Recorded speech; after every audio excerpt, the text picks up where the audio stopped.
livro Receitas de Paz, de Joana, né, psicografado pelo Divaldo. O capítulo é o de número 16, que é Firmeza no Ideal. Como o capítulo é grande, eu vou ler só metade do capítulo, que é a parte final. Então, o título é Firmeza no Ideal. Em toda parte, detectas o sofrimento e o desespero, a alucinação e a amargura ceifando vidas. Essa, entretanto, é a tua área de autoiluminação e de serviço fraternal a favor de todos. Se não te aceitam integralmente, tem calma e prossegue. Se te retribuem os gestos amigos com o ouvido e a ingratidão, mas te apiada e continua sem descoroçoamento. Considera as tempestades destruidoras que a árvore vetusta experimentou antes de enrijecer as fibras e torna-se vitoriosa, aguardando sem reclamação a poda parcial ou a derrubada total que a fará peça de alta utilidade. Medita a respeito do esforço hercúleo aplicado por qualquer artista antes de alcançar o acume do êxito, bem como do preço das renúncias que se impôs, apesar de nem sempre atingir a plenitude íntima da busca que se entrega. Não anotes tropeços, nem arroles dificuldades, deixando no esquecimento aqueles que te não partilham dos objetivos. Que restou do Império Romano que desdenhou Jesus? Os mordazes fariseus que o assediavam sucumbiram ante o túmulo e ficaram esquecidos. A lembrança que deles se guarda é negativa e depreciadora. Que foi feito do concílio de Constança que levou à fogueira João Hus? O bispo que conduziu Joana d'Arc ao martírio não ficou indene à morte. Os que tentaram impedir o progresso da ciência, da filosofia e das artes avançaram no rumo da sepultura, cedendo lugar ao crescimento da humanidade. Estes ásperos dias, assinalados por sombras e perturbações, nos quais todavia se encontram inumeráveis apóstolos da verdade, são o amanhecer de ditosos tempos que já se anunciam em luz e paz. Fixa-te, pois, nos ideais da beleza e do amor, sem te preocupares com as excentricidades em voga, e acende a esperança nas almas, conduzindo as tuas aspirações superiores ao encontro da tua ressurreição ditosa. Nas ciladas que se te apresentem na senda, assume a atitude de fé e ora, prosseguindo com destemor, na certeza da vitória inquestionável que conseguirás. Esse é o recadinho de Joana, no capítulo Firmeza no Ideal. E embalado por essas palavras sábias, assertivas, vamos elevar, meus irmãos e minhas irmãs, o pensamento ao alto, para realizarmos assim a prece de abertura do nosso encontro da noite de hoje. Graças a Deus, a Jesus e a Francisco de Paula. Obrigada, Pai, de infinito amor e misericórdia, pela oportunidade de estarmos reunidos, todos nós que aqui estamos, mais uma vez em seu amoroso nome. Abençoa, Senhor, os nossos sinceros propósitos de autoiluminação, de crescimento, de desenvolvimento das nossas incipientes virtudes. Abençoa a todos e a cada um daqueles que aqui estão e aqueles que de alguma forma não puderam estar conosco hoje. Envolve, protege e ampara, Senhor. Estejamos com nossos corações e mentes abertos a absorver as reflexões, os ensinamentos, as informações dessa mensagem tão consoladora da doutrina espírita.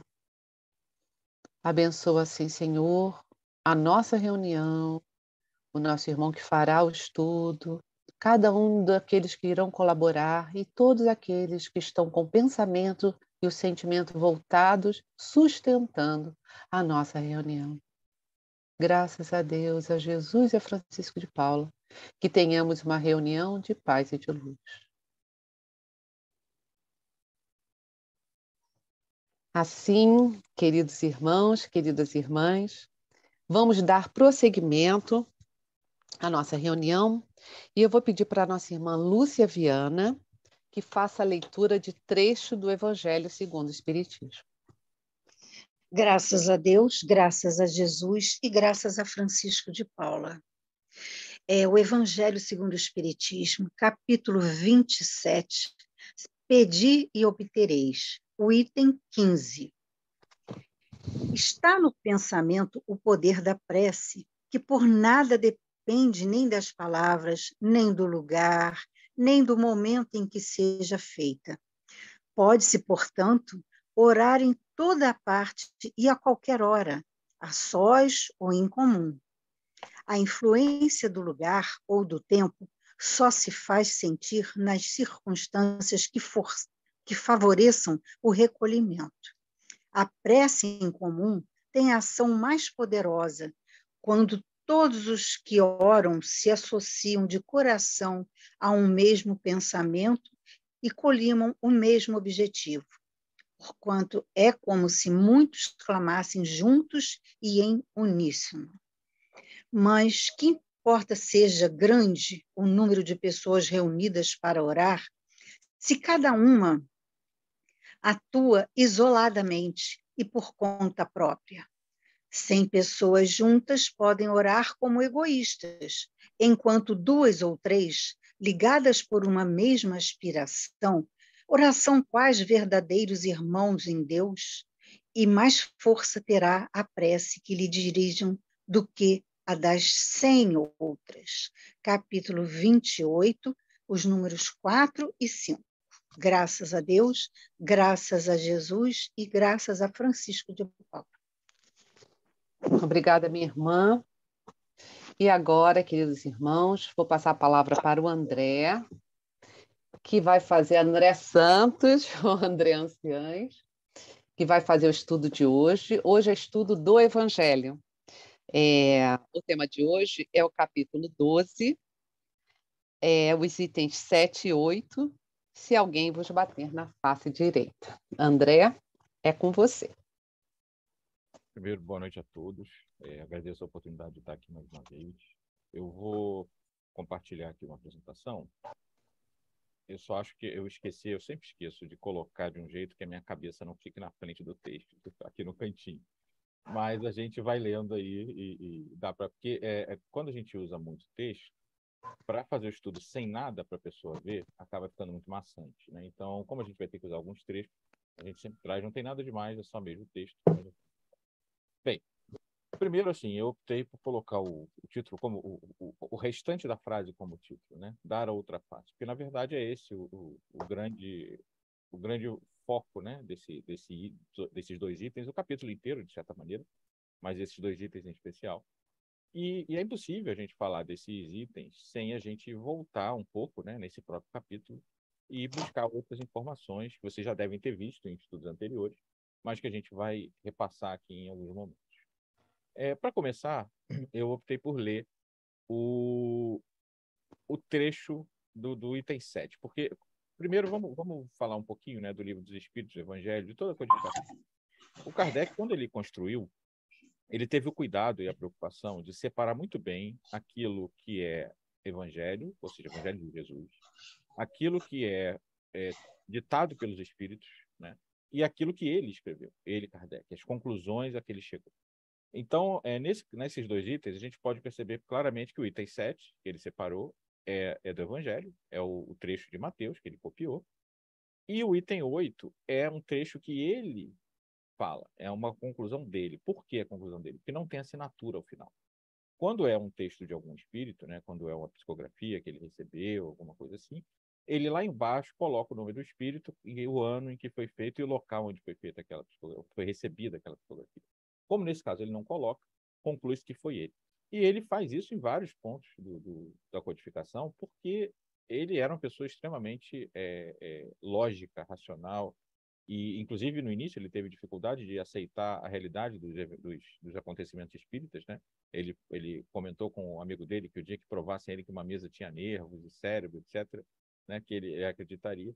Mas ele acabou se deixando levar e vencer pelas evidências, né? Que é uma outra característica do Kardec. Ele não tinha preconceitos no sentido mais genérico da palavra, conceitos preconcebidos. Ele tinha suas crenças, mas ele não deixava de ir lá olhar. Quando um amigo dele, que era um pouco mais racional, vamos dizer assim, menos afetado e menos afoito, né, como ele mesmo diz, o chama para ir assistir uma reunião, ele olha e diz, bom, se ele acredita, tem alguma coisa lá que eu preciso ver, porque e ele vai assistir. Mas, para a gente não se desviar do assunto, eu queria deixar claro que esse trecho agora é o trecho copiado do Evangelho de Jesus. E a partir do 8, né, que é o seguinte, são trechos que o Kardec mesmo conclui. Então, nesse trecho está escrito o seguinte: aprendestes que foi dito. Isso é Jesus falando, né? Olho por olho e dente por dente. Por que ele fala isso? Porque na lei mosaica, na lei de Moisés, da primeira revelação, era essa a definição, né? Basicamente, dizia-se que você deveria retribuir ou causar no outro o mesmo mal que ele causou. E isso era levado até ao pé da letra, muitas vezes, né? Ainda hoje, em alguns países, existem leis nesse sentido. Se a pessoa corta o braço, ele perde o braço. Então, se ela rouba, corta uma mão. Essas coisas que a gente entende hoje, que não fazem o menor sentido mais dentro da moral de Jesus e da própria evolução da humanidade, mas ainda há quem faça. Há países que não chegam a esse ponto, mas têm pena de morte, países desenvolvidos e que supostamente deveriam já ter ultrapassado esse ponto, né? Então a gente sabe que, e no nosso próprio país, né, não vamos deixar de falar também, né, existe a pena de morte, informal, infelizmente, né, pena de morte que muitas vezes é executada sem julgamento, mas a gente ainda está num período da humanidade onde esse olho por olho, dente por dente, ele às vezes é até pior, né, é muito mais do que um olho por um olho, muito mais do que um dente por um dente. Mas Jesus estava aí se referindo a Moisés. E ele diz: olha, Moisés disse isso, mas eu digo outra coisa. Digo que não resistais ao mal que vos queiram fazer. Então, a primeira coisa que a gente entende, se a gente lê e não reflete, a gente vai refletir com Kardec, né? Porque na verdade ele refletiu, é que Jesus diz: olha, você não vai resistir a nada. Tudo que quiserem fazer, você vai deixar. É o que está aparecendo, não é isso, mas é o que está aparecendo. Que se alguém vos bater na face direita, ele apresenteis também a outro, ou seja, a pessoa lhe bate na direita, você dá à esquerda e pede para ela bater de novo. Que se alguém pleitear contra vós, para vos tomar a túnica, ou seja, se alguém quiser roubar a sua túnica, você dê também o manto, além da túnica. E que se alguém obrigar você a caminhar 1000 passos com ele, você caminhe mais de 2000. Então, o que ele está dizendo, basicamente, é que tudo que a pessoa tentar fazer com você de ruim, você não só vai deixar, como ainda vai permitir que ela faça mais, coisas piores, né? Isso ao pé da letra. Dai àquele que vos pedir, e não repilais aquele que vos queira tomar emprestado. Então, isso foi o que Jesus disse. Só que a gente sabe que Jesus falava por parábolas, primeira coisa, né? E não é um caso, isso aí não é uma parábola é uma história, mas ele não falava de uma maneira direta. Até porque aquelas pessoas, nós, né, provavelmente, naquela época, não tínhamos a menor condição de entender nem o que ele disse, do jeito que ele disse, mastigado, muito menos se ele fosse explicar ao pé da letra. Então, assim, ele usava coisas e imagens e figuras que as pessoas conseguiam entender. Ele fala do manto, né? Ele fala de caminhar 1000 passos, ele fala de coisas do dia a dia, para a pessoa entender.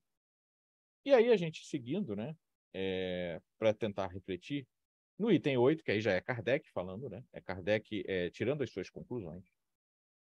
A primeira coisa que ele pergunta é: dever-se-á, entretanto, tomar ao pé da letra aquele preceito? Ou seja, o que Jesus disse deve ser tomado ao pé da letra?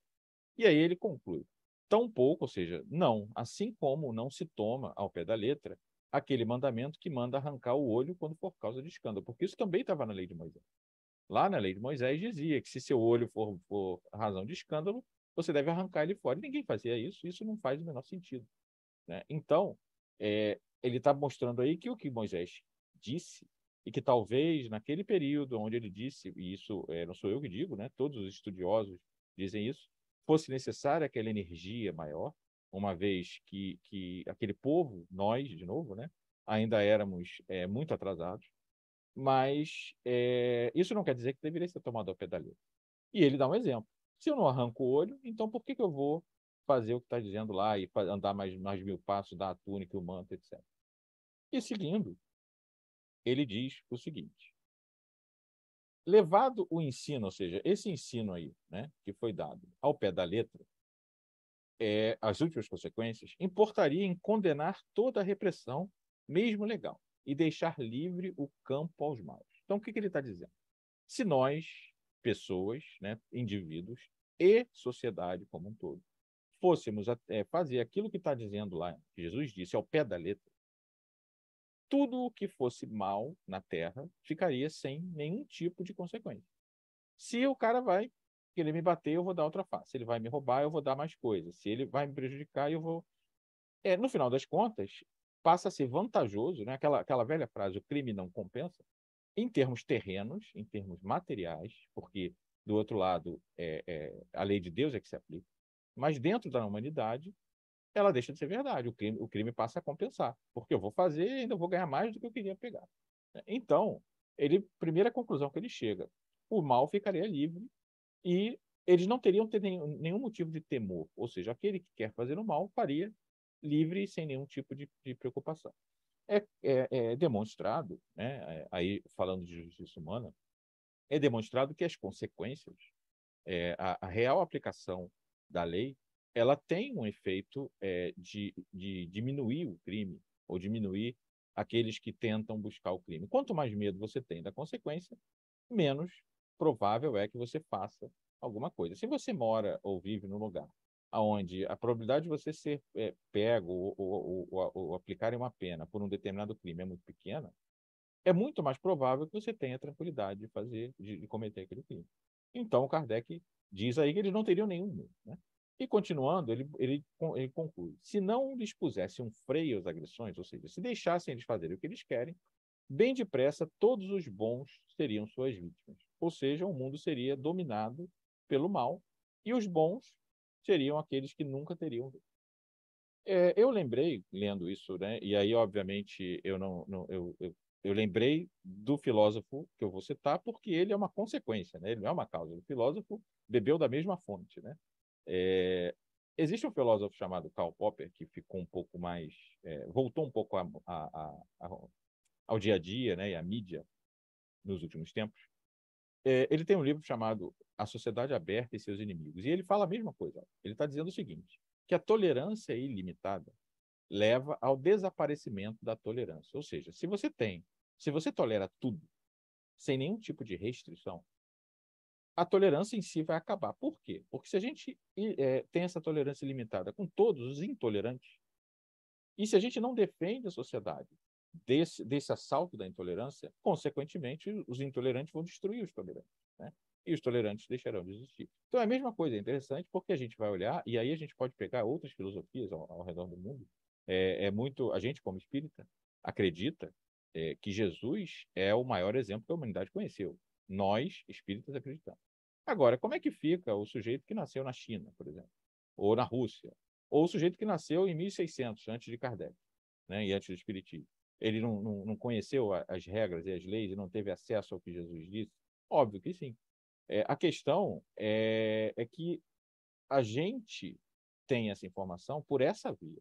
E cada outro tem por outras vias. Todos esses grandes guias da humanidade foram enviados de Jesus, do nosso ponto de vista. Isso pode soar, aquele que não é cristão, pode soar como arrogância, né? Ah, o seu profeta foi enviado pelo meu, porque o meu é maior do que o seu. Não é isso que eu estou dizendo.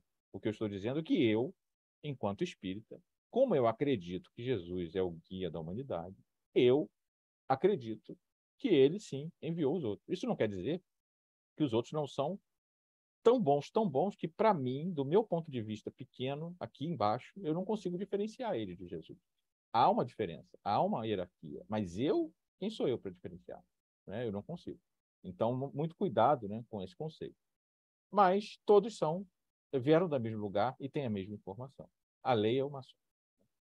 E aí a gente vai, bom, isso foi o que Kardec disse, né? Ele leu o que Jesus disse e falou, bom, então ele queria dizer isso. Mas aonde a gente pode ver que isso é verdade? Vamos pegar a vida de Jesus. Que Jesus, ele foi um profeta que não escreveu uma linha. Ele agia. Mesmo as coisas que ele dizia, é óbvio que ele sabia que seriam escritas, porque ele sabia tudo, né? Ele já veio com o plano pronto, ele conversava direto com Deus.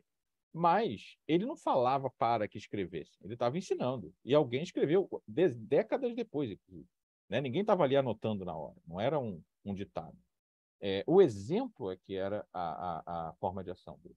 Como é que ele agia? Né? Então vamos pegar alguns exemplos da vida dele. Primeiro, a gente pega em Mateus 10 e tem um momento que ele diz aos apóstolos, quando ele está dando a missão a eles: Eu vos envio como ovelhas no meio de lobos. Sede, pois, prudentes como as serpentes, mas simples como as pombas. Então, o que ele está dizendo? Né? Olha, vocês vão com a paz no coração, com toda a bondade, toda a humildade, mas não sejam bobos. Não sejam aqueles que serão feitos de idiotas, que serão passados para trás. Tenham cuidado. Saibam com quem vocês estão lidando. Então, ele está dando um aviso que, se a gente for interpretar o que ele disse antes ao pé da letra, não faz sentido. Porque o que ele deveria então dizer aos apóstolos? Vai lá e quando quiserem bater, você deixa, vira outra face. Se quiserem roubar sua roupa, você dá. Se quiserem matar vocês, você deixa de matarem vocês. E não foi isso que ele disse. Ele disse para tomar cuidado e para ser prudente como as serpentes. Porque a serpente é um bicho prudente, ela toma cuidado onde ela está andando. Outro exemplo, em Mateus 22. Enviaram seus discípulos com os herodianos, que lhe disseram: é permitido, perguntando a Jesus, né? É permitido ou não pagar o imposto a César? Essa é aquela cena famosa, né? Onde eles perguntam a Jesus se eles devem ou não devem pagar o imposto. E Jesus pede uma moeda, né? E pergunta: de quem é esse rosto que está na moeda? Primeiro, assim, antes de comentar a frase em si, se alguém tem alguma dúvida da inteligência absoluta de Jesus, esse momento é para acabar com a dúvida, porque nenhum de nós teria, naquele momento, repare, ele não foi para casa pensar no que ele ia fazer, né, e voltou no dia seguinte, não. Jogaram ele numa sinuca de bico, literalmente. Ele não tinha o que fazer. Qualquer resposta que ele desse, ele ia. E ele saiu muito bem e deixou eles confusos. Né? Porque ele responde o seguinte: olha, quem é que está aqui? Ah, é César. Bom, então você dá a moeda para o César. Isso é dele. Agora, a Deus o que é de Deus. Então ele consegue sair daquela sinuca.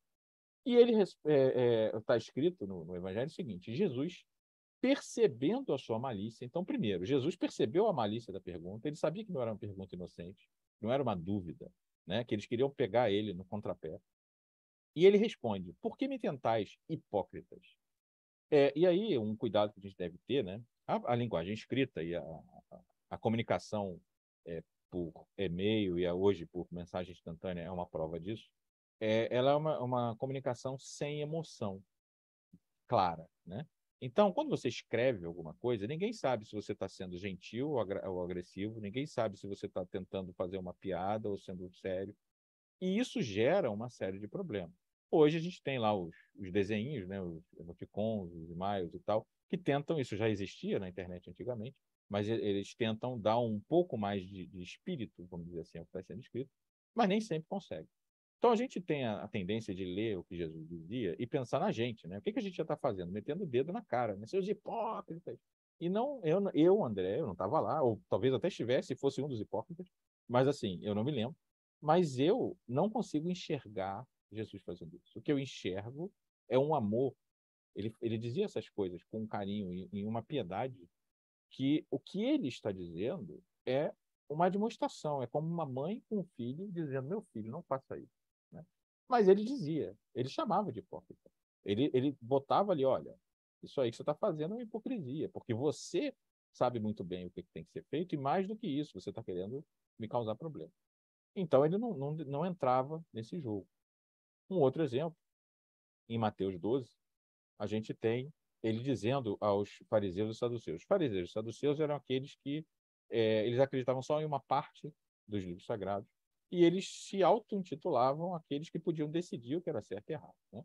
Então eram pessoas que tomavam para si o que era de fato a lei judaica. E ele diz a eles: raça de víboras, maus como sois. Olha a força disso, né? Como podeis dizer coisas boas? Ele está perguntando como é que vocês conseguem falar alguma coisa boa. Vocês não conseguem, vocês são víboras, vocês são maus.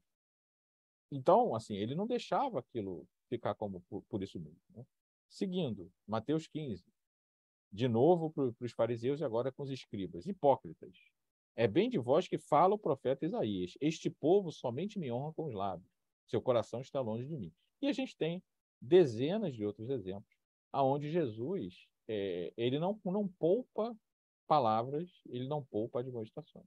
Então, ele não era uma pessoa que se deixava levar só porque, não, então eu vou dar outra face, não vou fazer, não vou reagir, não vou dizer o que tem que ser dito. Se ele fizesse isso, hoje a gente não estaria falando dele, porque todos os ensinamentos dele teriam ficado no passado. Mas há ainda um outro lado, né? Ainda em Mateus 12, alguém pergunta a ele, é permitido curar no dia de sábado? E aí está dizendo, isto para poder acusá-lo. Por quê? Porque pela lei judaica, e hoje isso ainda existe, né? No dia de sábado, não é permitido fazer nenhum tipo de trabalho. E aí, assim, essa definição de trabalho é meio complexa. Eu não conheço nada de judaísmo, não vou entrar aqui nisso, mas há determinadas coisas que se pode fazer, mas a maioria das coisas é interdita. Não pode fazer. E eles usam alguns artifícios, vamos dizer assim, para conseguir que essas coisas sejam feitas sem que eles tenham que fazer. Mas o fato é que a pessoa pergunta a ele por quê? Porque ele curava sábado. Ele saía para curar sábado.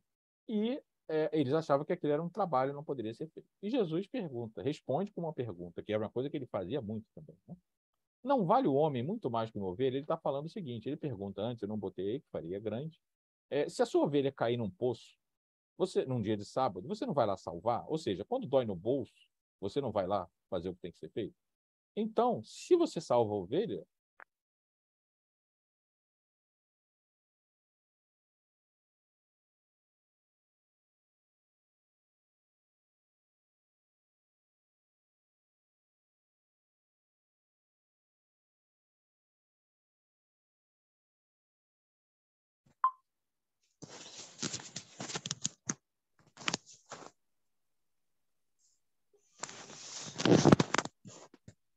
André,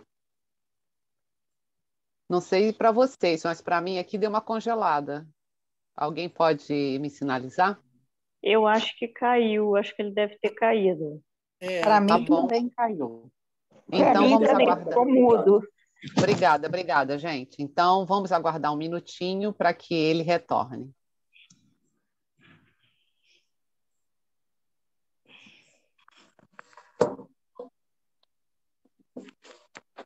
Coisas da internet, né, pessoal?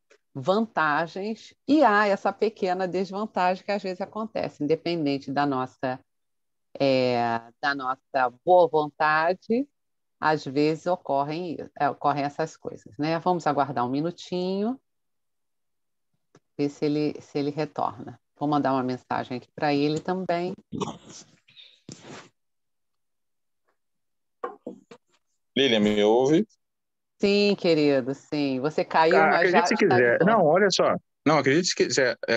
Eu tenho duas internets em casa, tenho no break, faltou luz e a internet caiu, não por minha culpa. Enfim, mas agora eu entrei pelo celular. A gente insiste. Eu tô com o mico ligado aqui na minha frente. Mas, Incrível, enfim. né? Não, eu acredito, Sim. de coração, já aconteceu comigo também. Mas vamos lá, desculpa, gente, a interrupção. Imagina. É, Eu imaginei que tinha caído só para mim, né? Mas aí perguntei para o grupo também estava, porque podia ter sido comigo também, né? Vamos seguir, vamos com Deus. Sim, sim. Vamos seguir. Então, eu não vou projetar, né? Então, assim, Jesus, quando pergunta aquilo das ovelhas, né? O que ele quer dizer, bom, se você pode salvar a ovelha, porque a ovelha é um interesse econômico, por que você não pode, então, curar? E aí, na sequência, está escrito assim: os fariseus saíram dali e deliberaram sobre meios de o matar. E aí a gente tem o outro lado, né? Jesus não queria prejudicar aqueles que queriam o seu mal ou que estavam perseguindo. Ele estava ali para ensinar. Ele nos amava a todos, ainda nos ama a todos. Só que naquele caso, o outro lado não pensava assim. O objetivo deles era matar Jesus, para acabar com, entre aspas, o problema que Jesus era para eles, porque interferia nos interesses que eles tinham, né? E no outro trecho, em Mateus 21, Jesus entra, é aquele trecho que ele entra no templo e derruba as coisas, né? E aí, outra vez, né? Eu não vejo, tem gente, muita gente, que questiona se isso de fato aconteceu. Isso é opinião minha, acho que aconteceu, mas não com aquela coisa que tem, né, de que ele saiu, chutou, quebrou. Eu acho que o objetivo dele era criar confusão mesmo. Por quê? Porque ele era um estrategista, ele sabia o que estava fazendo. E a partir do momento que ele cria aquela confusão, ele chama a atenção para aquele problema, que era que aquilo tinha virado um comércio. interesse econômico, simplesmente, né? Não existia mais ali a questão religiosa. Enfim, então, todos esses exemplos, que não foram poucos, mostram que Jesus não fazia ao pé da letra aquilo que estava escrito lá. Ele dava outra face? Dava. Ele foi crucificado. Ele disse, na hora que ele está preso, que se ele quisesse, ele chamava 12 legiões de anjos e resolvia o problema ali na hora. Eu sempre brinco que eu ia chamar 25 legiões de anjos, porque do jeito que eu sou, eu não ia deixar aquilo seguir. Só que ele, que é muito melhor do que eu, e sabia por que ele estava ali, a necessidade daquilo acontecer, ele simplesmente aceitou o seu destino, que ele já conhecia antes de encarnar, inclusive, e deixou seguir aquele processo, sem usar os recursos que ele tinha para se safar, porque era isso, na verdade, né? Nós pensaríamos em nos safar. Bem, o que é, então, dar outra face? Né? Porque eu já disse o que não é. Né? Jesus mostrava no dia a dia o que ele não fazia em relação a isso. Então, vamos ver outras coisas que Jesus dizia, né? Especialmente uma coisa, né? Para a gente não se estender muito. Enunciando aquela máxima, isso está no item 8 de novo, né? Kardec comentando, não pretendeu Jesus interdizer, ou seja, impedir, proibir toda a defesa, mas condenar a vingança, dizendo que apresentemos a outra face, aquele que nos haja batido, disse sobre outra forma que não se deve pagar o mal com o mal. Então, é a primeira coisa, né? Não é nossa tarefa pagar o mal com o mal.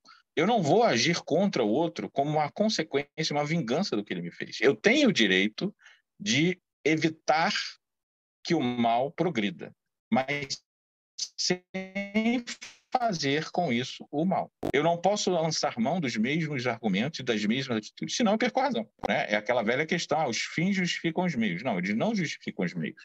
Os meios ilícitos, os meios imorais, eles não têm justificativo. Ah, mas o que eu queria era que... Sim, mas você fez, o que você fez já invalidou o que você queria. O bem que pode advir daquilo ali para o outro, ele não vai deixar de existir, mas você vai ter que responder pelo mal que você fez. Né? Então, está claro aí o que o Kardec pensava.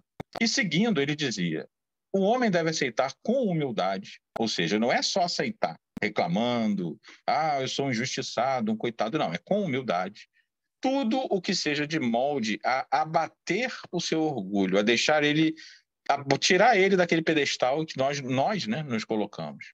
Que maior glória há em ser ofendido do que em ofender, em suportar pacientemente uma injustiça do que praticar alguma.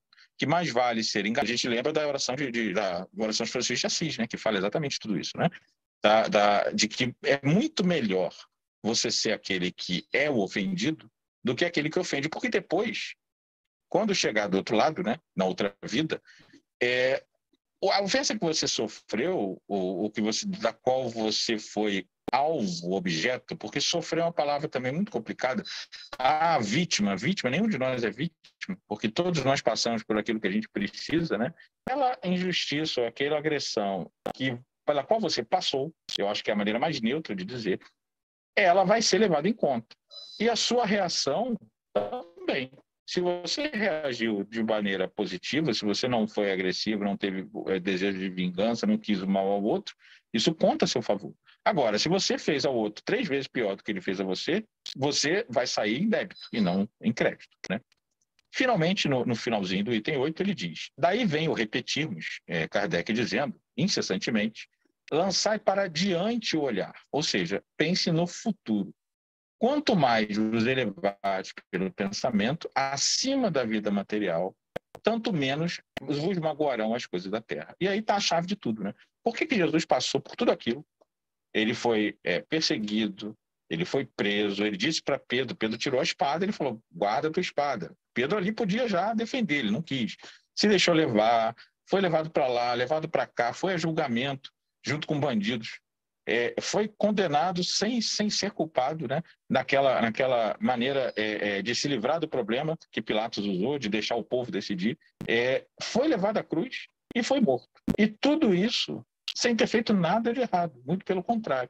E ele em nenhum momento se revoltou, em nenhum momento ele atacou, em nenhum momento ele se vingou, em nenhum momento ele usou as enormes capacidades que ele tinha de resolver a questão ali, na hora. Ele falou, se eu quiser, eu chamo 12 legiões. Hoje, com toda a tecnologia que nós temos, essas 12 legiões de anjos aí iam ser um problema. Imagina naquela época, né? Onde eles lutavam com espada e lança. Então, assim, ele tinha tudo para sair dali. E ele não saiu, porque ele não quis. Né? Eu lembro também de Sócrates, quando foi condenado. Sócrates foi condenado à morte, e a condenação à morte dele era que ele bebesse cicuta, que era um veneno. E foi criado lá um esquema, né, pela esposa dele e com auxílio de outros, para subornar o guarda. A ideia era que o guarda deixasse ele fugir de vez. E aí, quando foram comunicar isso ao Sócrates, ele falou, não, de jeito nenhum, não vou fazer isso. Mas como não? Ah, porque se eu fizer isso, eu estou corrompendo o guarda e o guarda vai ser culpado por minha causa. Eu não posso fazer isso. E aí a questão é, quando dizem para ele, mas você é inocente. E aí ele pergunta, você preferia que eu fosse culpado? Ou seja, ele não estava preocupado se ele era inocente ou culpado, se ele estava preso ou ia morrer. Ele estava preocupado com o seguinte, ele era inocente, isso para ele era o suficiente. O resto era de menos. Ele fala também que ali ele não estava preso, ele estava livre, porque exatamente essa inocência o deixava livre. E Jesus, né, que é o grande exemplo, ele mostra exatamente isso nas suas atitudes. E o que Jesus dizia, né? Vamos pegar só um trecho, que é das bem-aventuranças. Né? E uma das bem-aventuranças, duas, na verdade, todas elas têm um contexto muito parecido, mas duas são muito claras em relação a isso. Bem-aventurados os que são perseguidos por causa da justiça, porque deles é o reino dos céus. Então, ele diz o seguinte, aquele que é perseguido por uma injustiça, né? Porque quando ele fala por causa da justiça, né? É pela lei sem ser culpado. Porque deles é o reino dos céus. E bem-aventurados sereis quando vos caluniarem, quando vos perseguirem e disserem falsamente todo o mal contra vós por minha causa. Então Jesus diz que nós seremos beneficiados quando sofrermos, quando formos alvo de uma injustiça e quando formos alvo de uma calúnia, desde que nós não façamos o mesmo. Né? Então, não adianta a gente reagir do mesmo jeito. Então eu vou caluniar o outro também. Eu vou ser injusto também para... Não, porque aí você perde a razão. Né? Fica muito claro aí que aquele que age corretamente será bem-aventurado, o outro não. A gente tinha trazido para projetar, né? Porque para a gente poder ler seria melhor para vocês, mas como a gente não tem como projetar, eu vou ler assim mesmo, para fechar o estudo. Um poemazinho da Maria Dolores, né? Eu vou falar um pouquinho de poema espírita para vocês, por quê? A poesia espírita ela é interessante porque ela traz, ao mesmo tempo, a beleza, que não seja, por exemplo, os textos de Emmanuel são lindos, mas a poesia ela tem uma beleza a mais, né? Pela rima e pela sonoridade, e ensinamentos. E existem muitos poetas espíritas com muita coisa escrita que ninguém conhece. A gente pode pegar o Parnaso de Além Túmulo, que tem muitas pessoas conhecidas lá. Mas, por exemplo, a grande maioria dos espíritas nunca ouviu falar de Maria Dolores, que é uma poetisa espírita em espírito, né? Ela é um espírito maravilhosa, assim, tem muita coisa publicada, né? E eu trouxe hoje um poema dela. E ela diz o seguinte: quando ofensas te visitem, não revides alma boa. Ama, trabalha e perdoa. Não penses mal de ninguém. A pessoa humilha e fere quando não sabe o que custa fugir à lei nobre e justa, com que Deus preserva o bem. Aversão, cólera, insulto, inveja, impulso violento, discórdia, ressentimento, desespero e orgulho vão. No fundo, somente expressam a enfermidade da mente, que esperam de toda a gente o amparo da compaixão. Quando a injúria te ameace, age e constrói, serve e lida. A gente guarda na vida somente aquilo que fez. Todos estamos na escola. Hoje, há quem erre e se gabe. Amanhã, talvez, quem sabe, chegue também nossa vez. Graças a Deus. Obrigada, André. E pelo estudo, pelas reflexões. Esse é um daqueles temas que muitos podem achar estranhos, né? Puxa vida, como é que eu me comporto? Eu quero seguir o mestre, como eu me posiciono com esse ensinamento. Então, muito obrigada. Para todos que queiram, né, durante a semana, rever esse conteúdo, vamos apenas lembrar que é o capítulo 12, itens 7 e 8. Então, agora, queridos irmãos e irmãs, dando prosseguimento ao nosso encontro da noite de hoje, vamos para a nossa irradiação, que é o nosso passe à distância.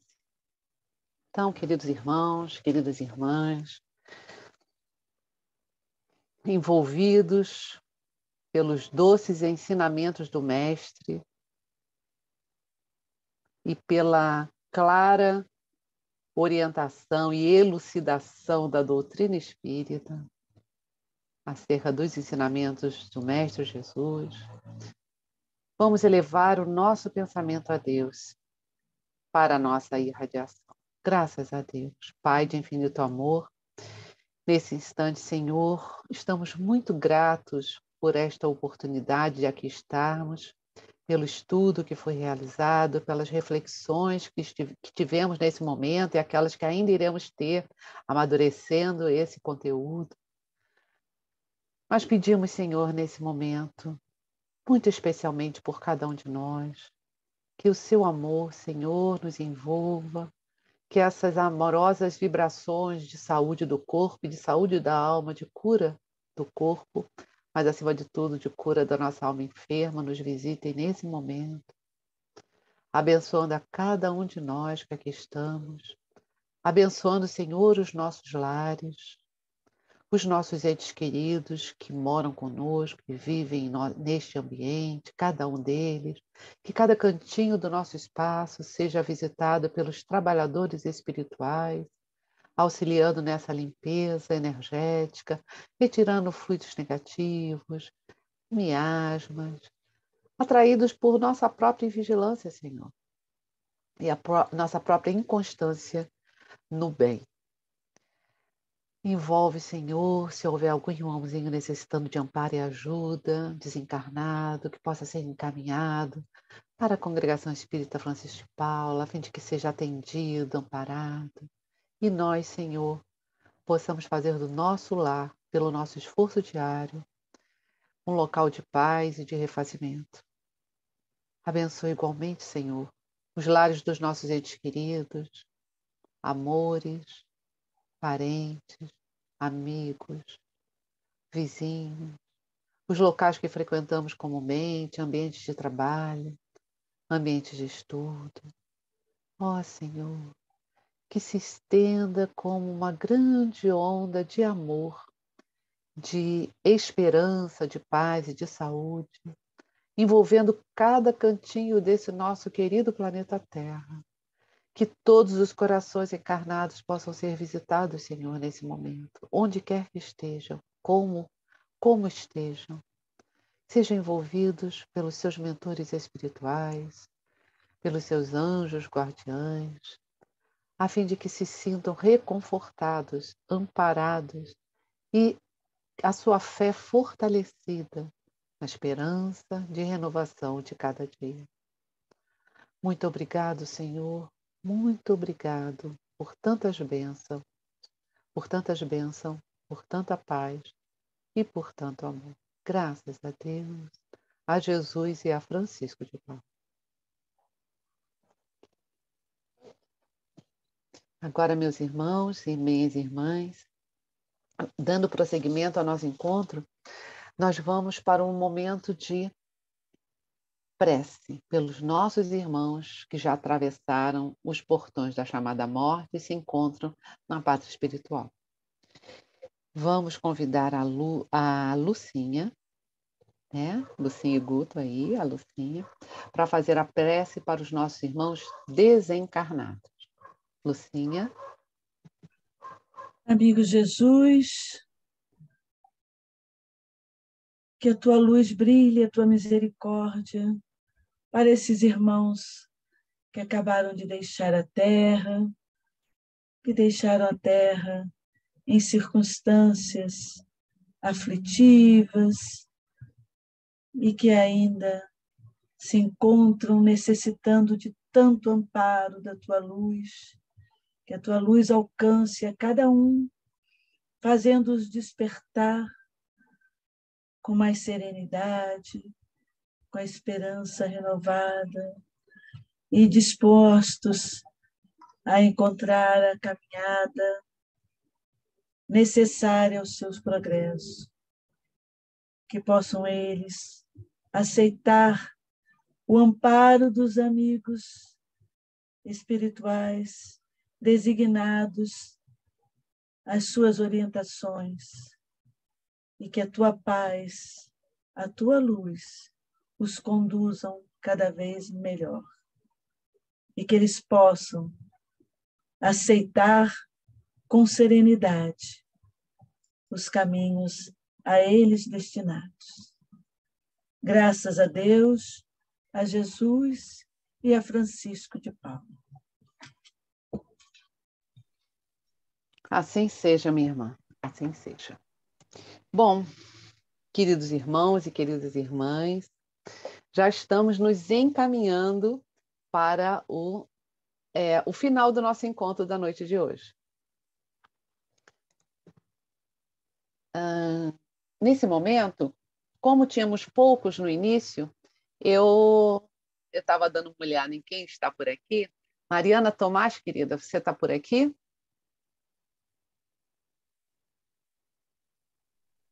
Esperar um pouquinho. Tá, Mariana. Querida, você pode fazer por nós a prece de encerramento, de agradecimento do nosso encontro da noite de hoje? Posso sim. Obrigada, querida. Então, vamos acompanhar, queridos irmãos e irmãs, com nossos pensamentos, nossos sentimentos, a prece que a Mariana vai fazer.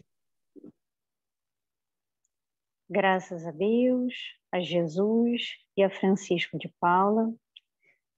Agradecemos pela oportunidade de estarmos reunidos para estudar a doutrina que tanto nos acolhe, para estudar um pouco mais das mensagens, mas acima de tudo, das ações de Jesus e podermos nos espelhar nas atitudes dele para repensar o nosso agir e buscarmos cada dia mais estarmos próximos a ele e buscando a nossa evolução passo a passo.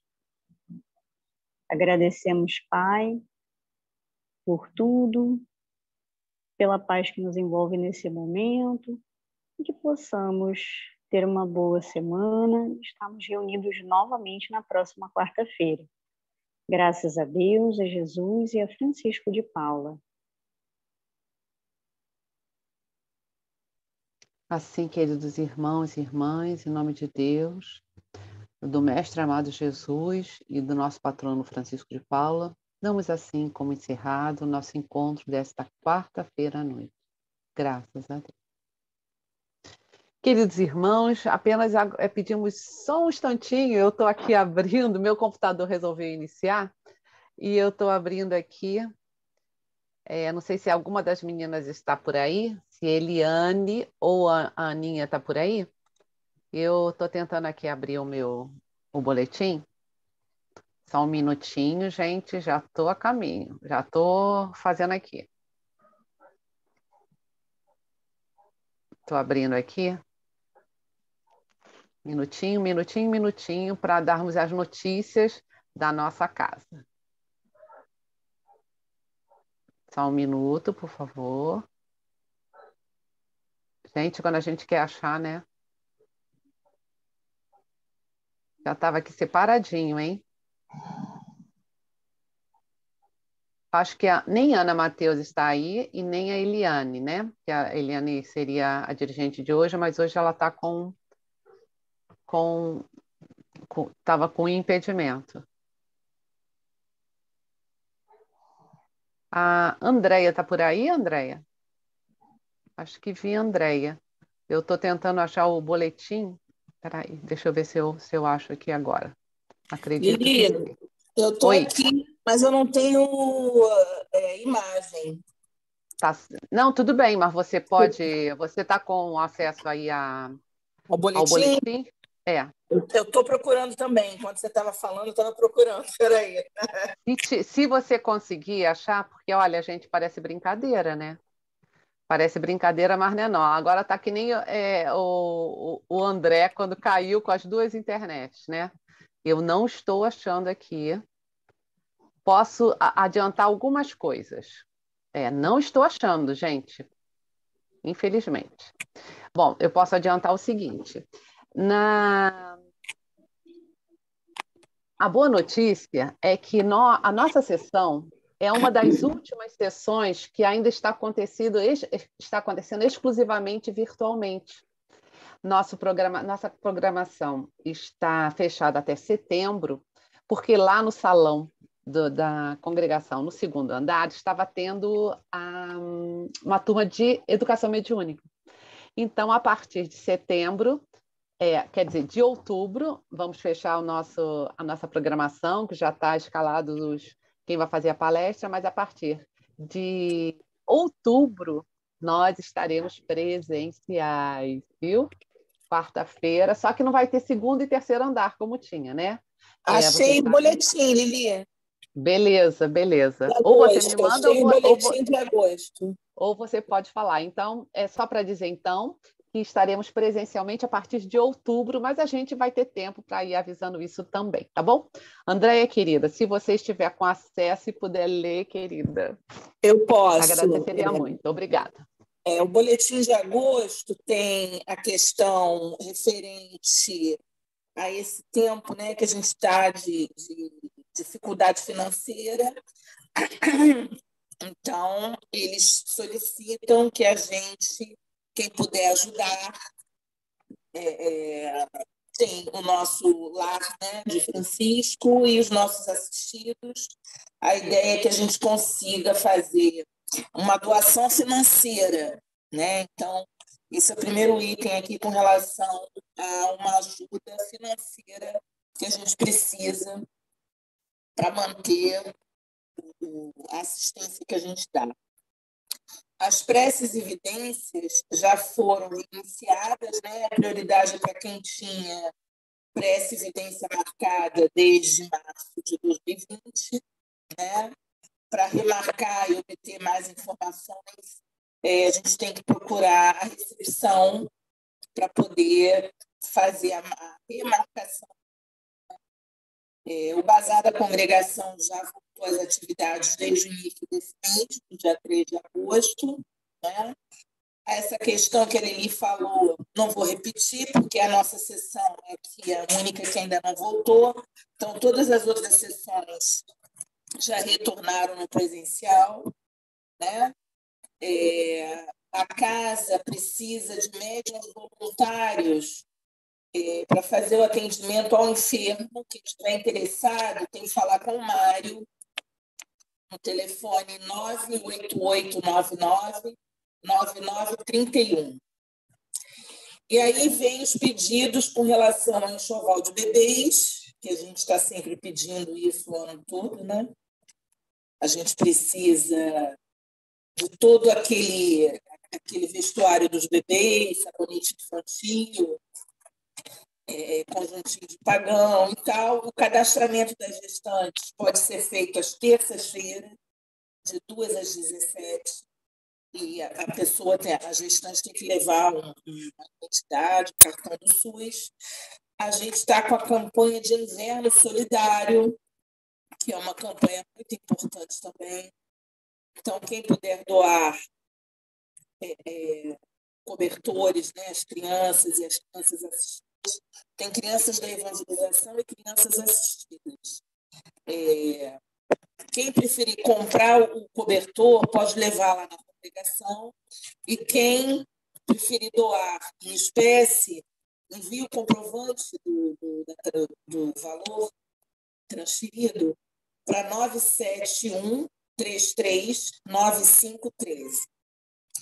Outro pedido nosso é com relação às cestas básicas. Essas cestas são importantes por conta de todas as crianças assistidas, né, e as famílias, e também para manter o lar dos idosos lá na Figueiras Lima. Né? Então, a gente gente pede feijão, arroz, café, leite em pó. Quem preferir doar também em espécie, manda o comprovante para o WhatsApp 971339513. E o último é com relação ao lar dos vovozinhos, que a gente sempre pede os itens de higiene, né? Pessoal, as fraldas geriátricas, que não tem uma marca específica, mas se puderem doar a Big Frau, é muito boa essa marca, né? E a gente pede os tamanhos grandes, apesar dos vovozinhos não serem obesos. Essas fraldas grandes facilitam a higiene, né? E os técnicos lá para trocarem, né? Também estamos precisando lá de terapeuta ocupacional, né? Quem puder doar e entregar lá na congregação ou, preferencialmente, no Lar de Francisco, que fica na Rua Figueiras 99, no Riachuelo, das 10 da manhã às 4 da tarde. Era isso, Lili. Obrigada, querida Andréia. Saudade de abraçar quem a gente não abraça há muito tempo, né? Mas... nem fala, nem fala. Outubro nos espera. Isso mesmo. Outubro estaremos aí. Queridos irmãos e queridas irmãs, assim nós concluímos o nosso encontro de hoje. Aqueles que desejarem abrirem seus vídeos, né? Quem ainda não abriu e que queira abrir para se despedir, o áudio também, fiquem à vontade. Boa noite a todos. Boa noite a Tchau, todos. gente. Boa noite. Boa noite, obrigado. Lúcia, Guto. Boa noite, gente. Boa noite. Lilian, um Boa beijo, noite a querida. todos. Obrigada. Boa noite, boa semana. Tchau, gente. beijo, Obrigada querida. por estarem aqui. Boa noite para todos. Boa noite. Tchau, gente. Boa noite. Tchau, Boa noite boa a noite. todos. Boa noite, Mônica e todo mundo que está por aí. Ficam com Deus.